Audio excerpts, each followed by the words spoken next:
Inaugurata stamani la prima spiaggia libera ed accessibile ai cani. Ci troviamo a Porto Empedocle, alla spiaggetta che si trova tra il molo di Ponente del porto e la centrale termoelettrica Enel.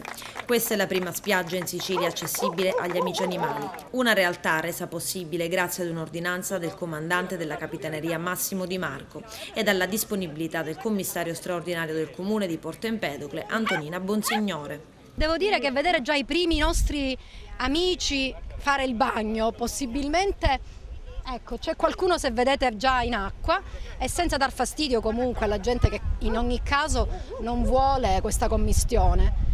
È la possibilità per tutti, in modo gratuito, assolutamente gratuito, di portare il proprio animale domestico, il cane, che è fedelissimo, a fare il bagno, a stare insieme, senza abbandonare i cani. Questo è sicuramente un segnale. Non abbandoniamo i cani.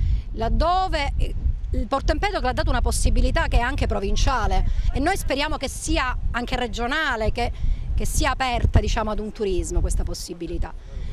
Non abbandoniamo i cani, portiamoceli dietro. Abbiamo un punto, una spiaggia a Porto Empedocle dove poter far fare il bagno insieme a loro. Una notizia così particolare che non sembra vera, la prima spiaggia libera ed aperta ai cani. Questo è stato possibile grazie a un'ordinanza della Capitaneria di Porto che ha emesso lei.